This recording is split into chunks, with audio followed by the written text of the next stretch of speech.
Bismillahirrahmanirrahim. Assalamualaikum warahmatullahi ta'ala wabarakatuh. Alhamdulillahi rabbil alamin. Wa sallallahu ala sayyidina Muhammadin wa ala alihi wa sahbihi wasallam. Amma ba'du. Alhamdulillah, channel ini sudah mencapai milestone 100.000 subscribers.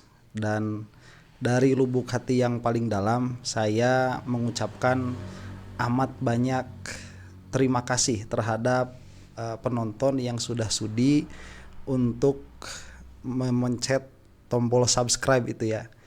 Itu jangan dipencet 2 kali ya, pencetnya sekali saja tuh. Pencet apa klik itu. Itu saya terima kasih banyak karena salah satu impian dari orang yang suka belajar itu adalah suaranya didengar ya. Itu sudah menjadi kebiasaan orang tua kita dahulu, para ulama dahulu, sehingga beliau-beliau itu menulis kitab, mentaklif kitab itu supaya suara mereka didengar. Dan bagi saya saat ini media yang dipakai adalah YouTube. Jadi sekali lagi saya mengucapkan terima kasih banyak. Dan untuk yang belum subscribe, saya juga masih meminta dengan segala kerendahan hati untuk mensubscribe. Karena entah ya, di Indonesia ini banyak orang itu melihat kapasitas pembicara itu dari banyaknya subscriber. Itu saya masih ingat waktu subscriber saya masih berjumlah ratusan atau mungkin ribuan ya, belum sampai 100 ribuan itu. Itu suka membanding-bandingkan. Oh, kamu itu ngeritik orang dengan subscriber sekian begitu.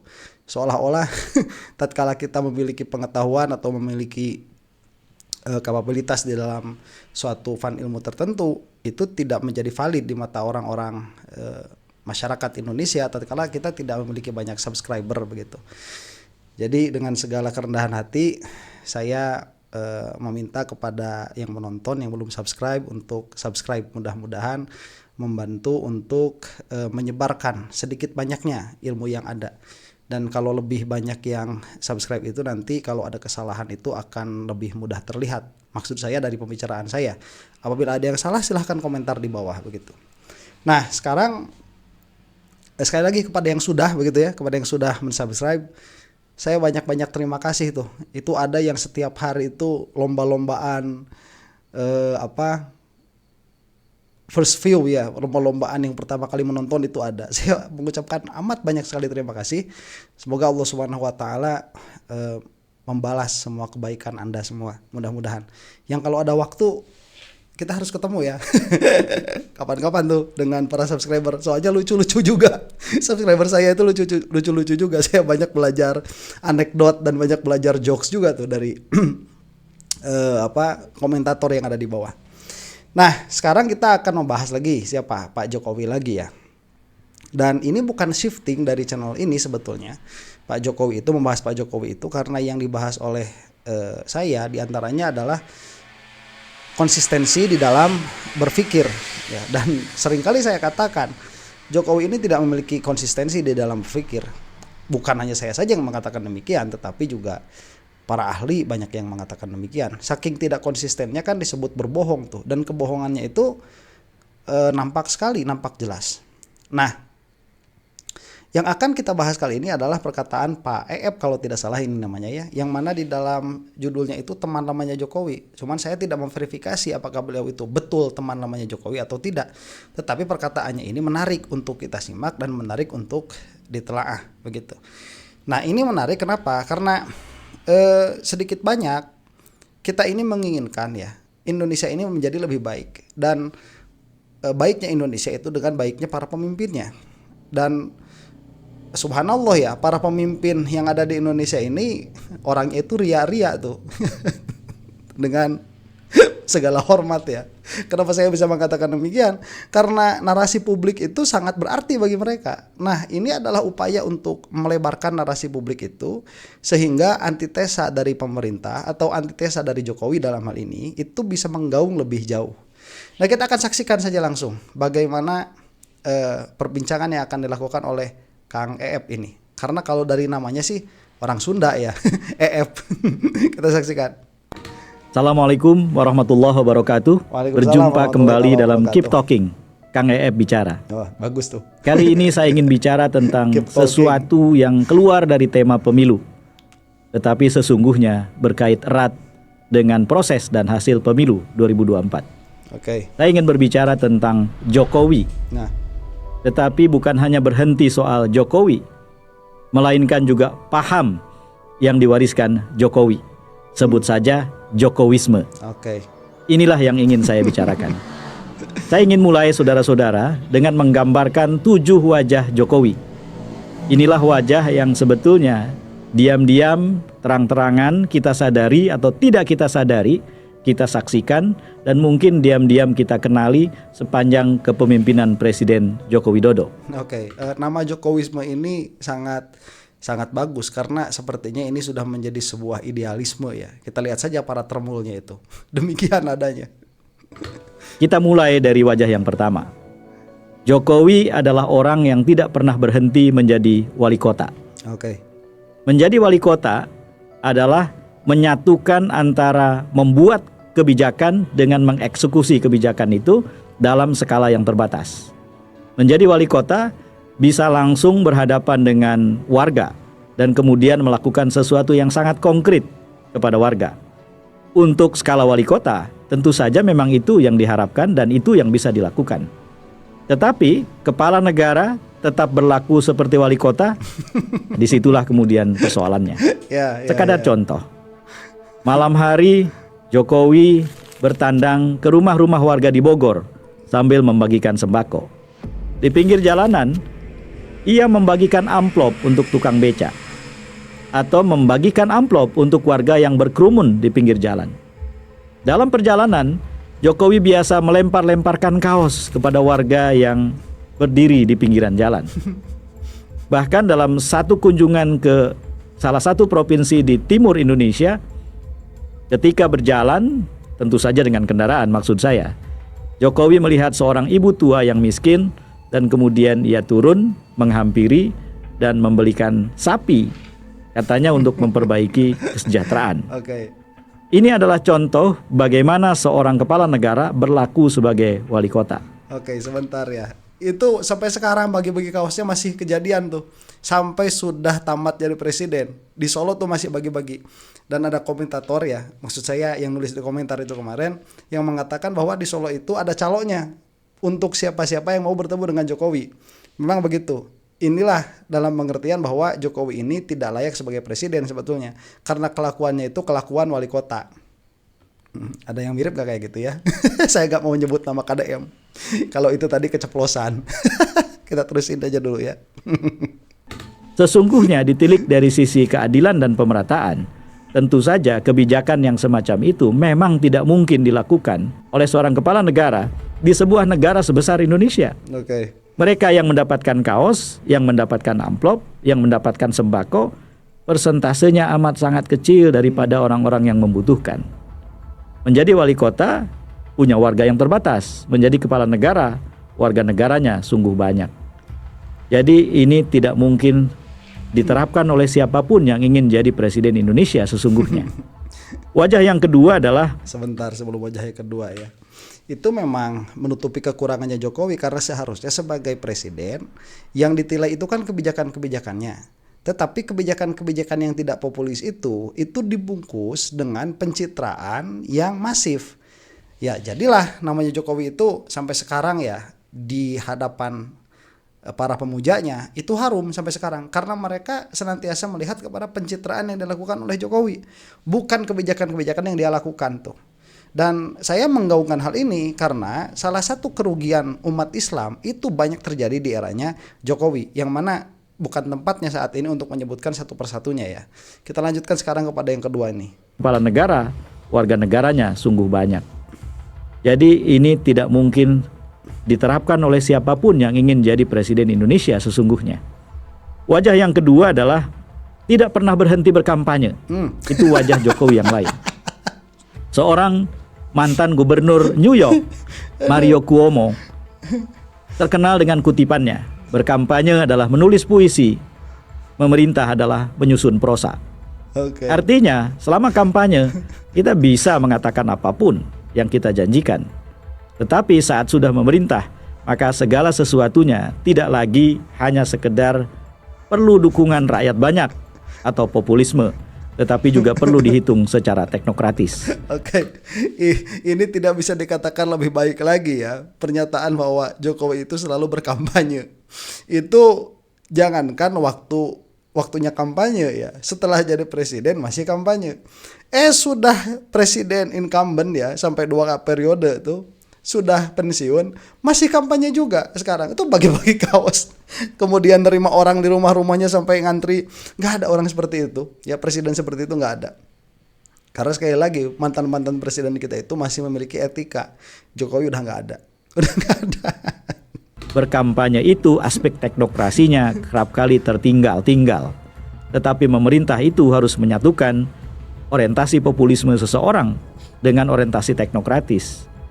Kebijakan-kebijakan yang tidak menggabungkan unsur populisme dan teknokratisme akan menjadi kebijakan yang tidak punya grand design, yang tidak punya cetak biru, yang akhirnya kemudian seperti terlihat bagus di atas permukaan, tetapi sesungguhnya menjadi bom waktu.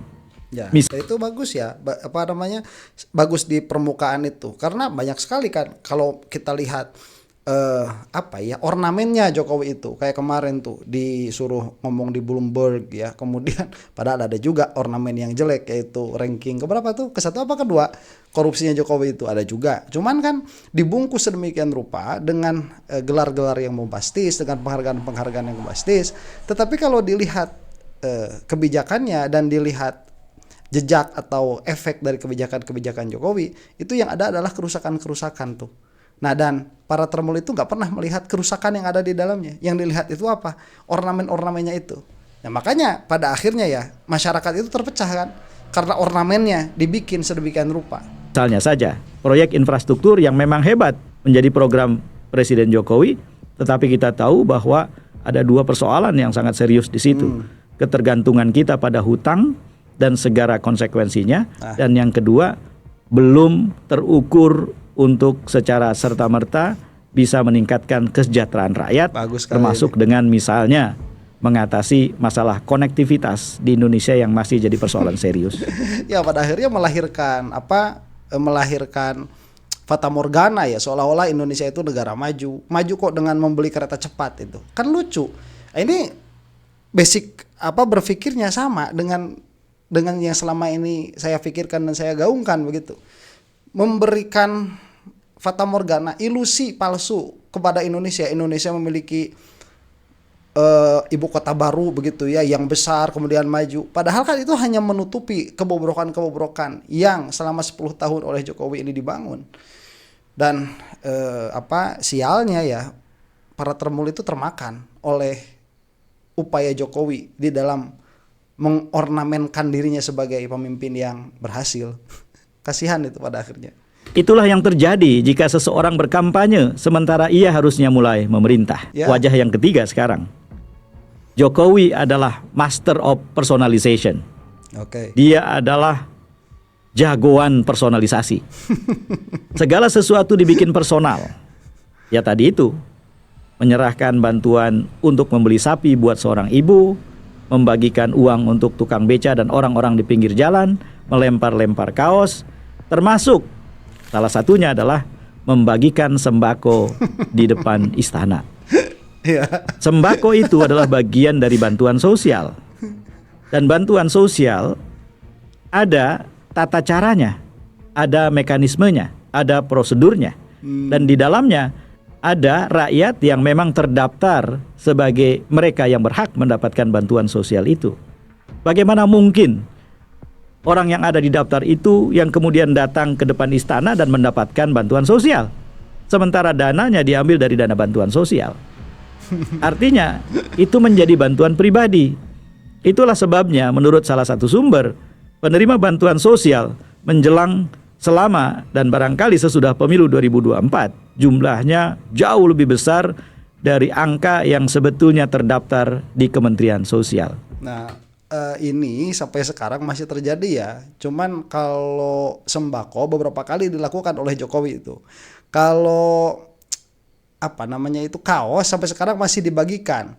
Nah, yang entah ada orang yang menyelidiki atau tidak ya, apakah uang pensiunannya Jokowi itu cukup untuk ngasih kaos setiap hari kepada ratusan orang atau tidak, karena klaim mereka itu ratusan yang datang gitu setiap hari itu ya, apakah cukup atau tidak ya. Kalau misalkan berapa ya, kisaran harganya 20.000 lah, dan nggak mungkin juga 20.000. Kalau misalkan kita 20.000 aja kali 100 itu berapa, 2 juta ya. 2 juta sehari, sebulan 60 juta. Masa makan sama kerupuk? Emang sebesar itu tunjangan presiden? Ya nggak tahu. Dalam pengertian bahwa ini harus diselidiki nih. Cuman kalau tadi poinnya adalah master of personalization, ya master di dalam mempersonalisasi diri begitu, mengambil keuntungan, pokoknya ada apa? Semua yang bisa dipakai untuk menaikkan citranya Jokowi itu akan dipakai. Ya itu yang ada sekarang, memang sampai sekarang pun dipakai. Ini pembicaraan ini kalau tidak salah tahun lalu ya, 2024 tuh. Yang mana kalau sekarang udah 2 tahun yang lalu ya, 2024. Cuman perkataannya masih relevan sampai sekarang. Permasalahan ijazah palsu yang akhirnya ditarik kepada permasalahan politik oleh Jokowi, di situ bawa-bawa SBY sama Megawati, itu pun untuk mempersonalisasi dirinya. Ada permasalahannya di permasalahan ijazah palsu. Dipakai playing victim begitu ya, bahwa dirinya ini adalah korban dari politik besar yang di belakangnya ada buhir-buhir yang kuat. Tuh Jokowi sampai sekarang. Itu buah dari personalisasi. Nah, jadi betul. dibandingkan dengan presiden-presiden yang pernah ada di Indonesia, menurut saya Jokowi paling jago melakukan personalisasi. Ya, sama menurut saya juga demikian. Sepakat. Kita masuk sekarang ke wajah yang keempat. Jokowi membonsaikan warga negara menjadi relawan. Saudara-saudara, izinkan saya bercerita tentang pengalaman pribadi. Jokowi baru terpilih sebagai Presiden Republik Indonesia pada tahun 2014 pada waktu itu. Saya sendiri menjadi bagian di dalamnya karena saya dan Polmark Indonesia menjadi konsultan political marketing untuk Jokowi JK. Sebelum dilantik, jauh sebelum dilantik, Jokowi melakukan tasyakuran. Sekaligus tadinya saya pikir pembubaran relawan-relawan di satu hotel di Jakarta Selatan. Oke. Tetapi saya mendengar pidato Jokowi pada saat itu, saya sudah sedikit terperangah.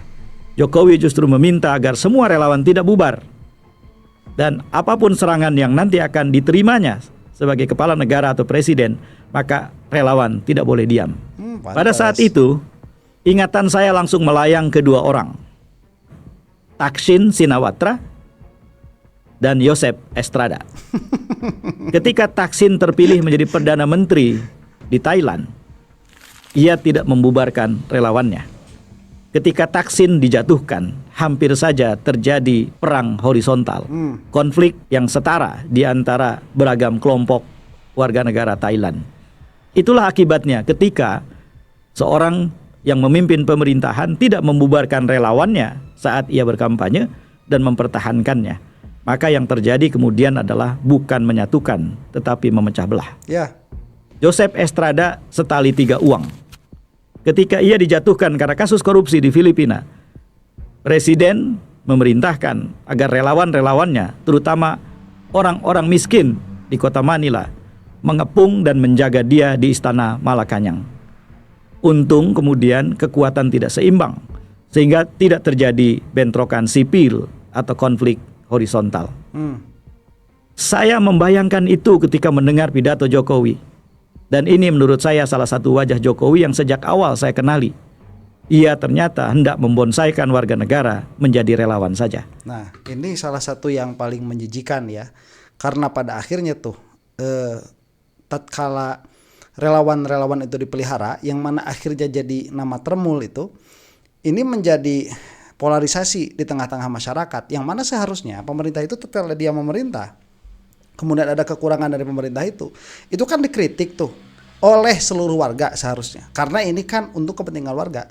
Tetapi karena relawannya ini dipelihara terus, maka Jokowi ini akan senantiasa benar dari semua kelakuannya, dari semua kebijakannya, itu akan selalu benar di mana? Di mata masyarakat yang dibeli sama si Jokowi itu. Ya pada akhirnya kritikan-kritikan yang sampai kepada Jokowi itu sama siapa tadi seperti dikatakan, ditahannya itu sama Tremul ini. Ya, dan Tremulnya ini entah ya, mereka itu punya sangkaan mungkin itu adalah membela martabat pemimpin dalam pandangan mereka. Padahal dalam kenyataannya mereka itu sedang dipakai sebagai alat politik oleh Jokowi. Yang mana pada akhirnya kita ya yang tidak menjadi alat politik siapa-siapa, yang memang membicarakan apa yang dibicarakan sebagai masyarakat yang menginginkan keadilan, itu senantiasa putus di tengah jalan karena dihadangnya itu oleh para relawan-relawan itu. Kalau tidak salah ya, Gus Nur sama siapa itu Pak Bambang Tri, tatkala beliau-beliau ini dipenjarakan, itu kan atas laporan relawan Jokowi itu. Ya, yang sekarang itu udah nggak bisa gerak mungkin ya, entah bagaimana, yang melaporkannya langsung Jokowi kalau ke RRT. Ya ini yang terjadi, bisa terjadi perang horizontal. Seharusnya kalau memang memiliki sifat negarawan, bubarkan. Yang mana kita sudah tahu semua, Jokowi itu tidak memiliki sifat negarawan itu. Ini on point sekali yang dikatakan, betul. Sehingga kepala negara kemudian terbonsaikan, bukan lagi kepala negara yang semestinya beyond partisan, tetapi menjadi ketua Dewan Pembina Relawan seluruh Indonesia. Nah, betul. Ini wajah yang menurut saya juga tidak boleh dilanjutkan oleh presiden manapun sesudah ini. Ya, itu paling menjijikan ya. Nah, seharusnya kan sekarang yang relawan-relawan Jokowi itu pindah tuh jadi relawan Prabowo, ada kan yang seperti itu. Prabowo Gibran, karena memang kebetulan wakil presidennya itu anaknya si Jokowi itu harusnya tidak diaminkan ya, tidak diamini oleh Pak Prabowo. Kalau Pak Prabowo itu lebih bagus daripada Jokowi. Kita lanjut dulu. Saudara, kita lanjut ke wajah yang kelima. Wajah yang kelima adalah Jokowi adalah pendebat yang sangat hebat, tetapi dengan dirinya sendiri. Sangat sering kita mendengar pernyataan Jokowi dari satu waktu ke waktu yang lain berbeda, bahkan bertentangan. Jokowi adalah orang yang pandai berbalas pantun, tetapi bukan dengan orang lain, melainkan dengan dirinya. Orang lain mengatakan itu kebohongan. Ya barangkali saya punya cara untuk merumuskannya dengan cara seperti ini. Sebentar ya, saya kira tadinya ini poin yang saya tidak setuju kalau dikatakan bahwa Jokowi itu adalah pendebat yang hebat. Ternyata dikasih punchline ya, pendebat yang hebat bagi dirinya sendiri. Ya karena yang membatalkan omongannya Jokowi itu ya dia sendiri. Katanya mau menunjukkan ijazah SD, SMP, SMA sampai kuliah. Yang nggak menunjukkan siapa? Ya dia sendiri ya. Katanya mau bikin 16 juta lapangan pekerjaan. Yang tidak menunjukkan siapa? Dirinya sendiri. Aduh, ini mah. Menurut hemat saya, itulah yang terjadi ketika dengan tegas Jokowi mengatakan bahwa anak-anaknya dan keluarganya tidak akan terlibat di dalam politik. Oh, itu salah satunya. Yang terjadi kemudian dengan sangat segera politisasi keluarga Jokowi terjadi. Pada tahun 2020, anaknya terpilih menjadi wali kota Solo. Pada tahun yang sama, menantunya terpilih menjadi wali kota Medan. Dan kemudian dikuatkan dengan pernikahan Hidayati, adiknya, dengan Anwar Usman, ketua MK, yang di kemudian hari melahirkan skandal putusan nomor 90 tahun 2023. Yo, rapih banget kan ya. Itu di belakangnya kalau tidak ada orkestrasi yang yang rapi, ini semua tidak akan terjadi. Dan itu terjadi, berarti ada orkestrasinya. Rapi sekali memang. Dan masyarakat itu dibodohi luar biasa dibodohinya sama Jokowi itu. Dan kalau bagi para tremul itu nggak ada salah sama sekali tuh kelakuan Jokowi itu ya. Sebelum lanjut, dengan rendah hati saya meminta untuk subscribe ya, bagi yang mau, yang enggak ya enggak apa-apa. Oh ini Guru Tiga Garut ngemis, subscribe ya enggak apa-apa ya. Saya minta, cuma kalau bahasanya seperti itu enggak apa-apa, silahkan saja. Kita lanjutkan ya. Ada yang mengatakan, loh ini demokrasi, mereka dipilih. Saudara, dalam demokrasi sebelum orang dipilih, orang ditunjuk dulu untuk jadi kandidat. Keterlibatan presiden sudah dibuka oleh banyak sekali orang tentang pencalonan Bobi dan pencalonan Gibran. Menurut hemat saya itu menunjukkan bahwa ada cawe-cawe ketika proses election atau pemilihan belum berlangsung. Jadi ini jelas pelanggaran dan ini jelas nepotisme. Dan nepotisme ini diperkuat oleh peristiwa pencalonan Gibran sebagai calon wakil presiden Prabowo Subianto dalam Pilpres 2024. Ya. Saudara, inilah yang ingin saya sebut sebagai pendebat yang hebat. Di satu waktu dengan tegas dia mengatakan tidak akan melakukan politisasi pada keluarganya. Saya ingat di awal ketika Jokowi memimpin sidang kabinet di 2014, pernyataan awal yang dia ungkapkan dalam sidang kabinet itu, saya dengar dari beberapa menteri yang hadir adalah, saudara-saudara menteri, mohon bagi saudara yang menjadi pengurus partai politik untuk menanggalkan jabatan di partai politik itu, untuk mengundurkan diri. Lalu kemudian seorang menteri angkat tangan, kebetulan dia adalah wakil ketua umum satu partai politik, dan dia mengatakan, apakah itu termasuk orang seperti saya yang wakil ketua umum di partai saya? Jokowi tidak menjawab, tapi dia hanya mengulang pernyataannya yang sebelumnya. Ini adalah tanda-tanda baik di mana konflik kepentingan mau dihindari. Lihat apa yang terjadi di periode yang kedua. Semua dibantah dengan terang benderang. Perdebatan di antara Joko dan Widodo terjadi dengan sengit. Dan itulah salah satu kehebatan Jokowi. Kita barangkali akan merasa rikuh ketika orang tahu bahwa kita berdebat dengan diri kita di hadapan umum. Tetapi Jokowi nyatanya tidak. Ya, karena sekali lagi Jokowi itu sudah tidak punya urat malu, tidak memiliki integritas sebagai negarawan, dan yang lebih parah lagi, tidak memiliki etika di dalam berpolitik. Tuh yang dilakukan sama Jokowi. Makanya kalau para relawannya pun pada akhirnya ikut-ikutan kayak Jokowi, nggak tahu malu, ya itulah mereka ya. Dan kita bisa saksikan ketidaktahumaluan mereka itu. Lihat Andi Azwan misalkan di antaranya. Ya, kalau saya melihat sih yang masih ada sedikit integritas itu salah satu pembelanya Jokowi ya, kuasa hukumnya siapa namanya itu saya lupa tuh. Cuman ya itu masih adalah sedikit banyak ya. Kalau yang ngomongnya kalem itu kan ada tuh. Namanya siapa? Saya lupa. Tuliskan di kolom komentar kalau ingat ya. Ini perdebatan antara Joko dan Widodo. Aduh. Saudara, mari kita lanjutkan ke wajah yang keenam. Wajah yang keenam mau saya sebut dengan kalimat tandas, Jokowi adalah pemecah belah yang heroik. Ia angkat misalnya isu politik identitas sebagai framing, sehingga kemudian yang terjadi adalah pengelompokan yang sangat hitam putih dan tegas di tengah masyarakat Indonesia. Saya tidak ingin mengatakan bahwa Jokowi adalah orang yang memulai itu, tidak.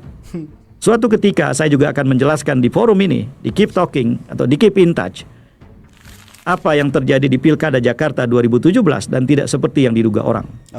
Yang mau saya katakan adalah selepas pemilu tahun 2014, selepas Pilkada Jakarta 2017, dan kemudian berlanjut dengan pemilu 2019, framing itu terus dipertahankan. Dan kita dengan gampang bisa menemukan itu dalam pidato-pidato Jokowi. Yang ingin saya katakan adalah, ini sebetulnya bukan cara yang sehat seorang kepala negara mengelola negaranya. Menurut hemat saya, alih-alih menjadi pemecah belah, kepala negara harus memayungi semua orang. Ya, karena yang dipikirkan oleh Jokowi dari awal adalah kekuasaan dirinya.